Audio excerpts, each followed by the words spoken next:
तो दोस्तों बीसीजी ने अपने क्वार्टर टू के नंबर को डिस्क्लोज़ किया है, क्योंकि अभी पूरी दुनिया देखे तो Q1 के नंबर को डिस्क्लोज़ करते हुए देखने को मिले, लेकिन बीसीजी जो है पिछले Q2 के नंबर को ही कंपनी आपको डिस्क्लोज़ करते हुए देखने को मिले। तो चलिए देख लेते हैं क्या है कंपनी के नंबर्स के अंदर।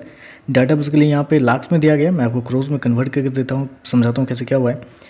तो देखिए पिछले क्वार्टर की बात करें तो पिछले क्वार्टर में कंपनी का टोटल रेवेन्यू जो कंपनी ने ऑपरेशन के थ्रू जनरेट किए थे 1690 करोड़ के आसपास पिछले साल 1683 को, जबकि अभी देखें तो कंपनी का रेवेन्यू 1814 करोड़ के आसपास आपको जाता हुआ देखने को मिल रहा है। तो साल दर साल देखें तो साल दर साल कंपनी के रेवेन्यू के अंदर एक तेजी आपको देखने को मिल रही है। लगभग बोल सकते हैं 7% के आसपास का जंप है साल दर साल कंपनी के रेवेन्यू के अंदर। वहीं अगर क्वार्टर क्वार्टर जाते हैं तो वहाँ पर भी 7% के आसपास की तेजी है। तो कंपनी का रेवेन्यू देखें तो आपको साल दर साल क्वार्टर क्वार्टर 7% आपको बढ़ता हुआ देखने को मिल रहा है। खर्चे की बात कर लेते हैं तो देखिए पिछले क्वार्टर में कंपनी ने 1244 करोड़ खर्च किए थे, पिछले साल 1235 करोड़। अभी देखें तो कंपनी खर्चे 1329 करोड़ के आसपास आपको देखने को मिले। तो खर्चे भी देखें तो खर्चे भी ऑन एन एवरेज ठीक ही हैं, ज़्यादा कुछ ऊपर नीचे नहीं है। चलिए कंपनी का नेट प्रॉफिट क्या निकलता है वो देखते हैं। तो देखिए पिछले क्वार्टर की बात करें तो पिछले क्वार्टर में 321 करोड़ का प्रॉफिट था, पिछले साल 320 करोड़।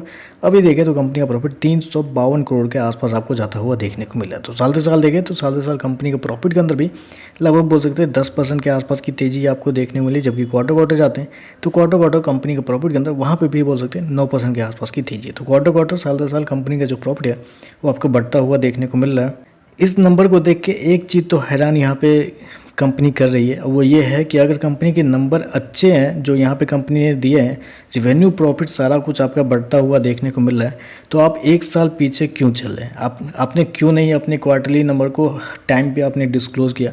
जब आपके सही चल रहे हैं सब कुछ, आपका रिवेन्यू सही चल रहा है, आपका बिजनेस सही चल रहा है, आप प्रॉफिटेबल है, अच्छा खासा प्रॉफिट बना रही है, तो फिर आप ये इतना एक साल पीछे आप क्यों चल रहे हैं? जब पूरी दुनिया Q1 के नंबर दे रही है तो आप Q2 के नंबर को ही क्यों अभी दे रहे हैं आप?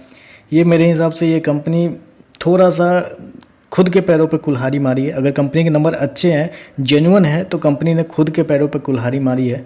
ऐसे कंपनी काम नहीं करना चाहिए ऐसे कंपनी को, क्योंकि सब कुछ सही है, कंपनी का बैलेंस शीट अच्छा लग रहा है। अगर जेन्युइन बैलेंस शीट है तो अच्छा लग रहा है, कोई दिक्कत वाली बात नहीं।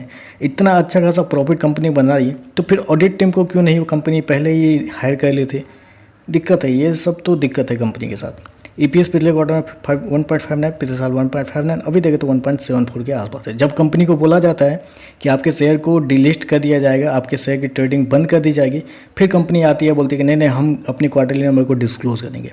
तो ये तो गलत है। जब आपको डेडलाइन दिया जाता है, डेडलाइन पर भी आप नहीं देते हैं, आपके शेयर को ट्रेडिंग बंद कर दी जाती है, फिर आप आके अपने क्वार्टरली नंबर को डिस्क्लोज करते हैं, जबकि नंबर अच्छा आ रहा है।